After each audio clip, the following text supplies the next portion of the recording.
কুমিল্লা সিলেট মহাসড়কের পাশে চরবাকর গ্রামে এলাহাবাদের রোডটি দ্বিতীয়বারের মতো সম্পূর্ণ হচ্ছে।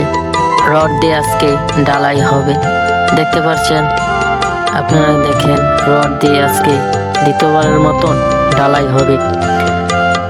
আরো দেখেন এখানে তারা সবাই কাজ শুরু করে দিয়েছে এবং তার পাশে এলাকাবাসী বিভিন্ন দূর দূরান্ত থেকে মানুষ আসছে এই ঢালাইটা দেখতে, কারণ এলাকার রাস্তাটা অনেক আগে খারাপ ছিল, তো সবাই আজকে এখানে দেখতে আসছে। আমরা দেখতে পাচ্ছি তারা রড বাঁধছে, আজকে ঢালাই হবে।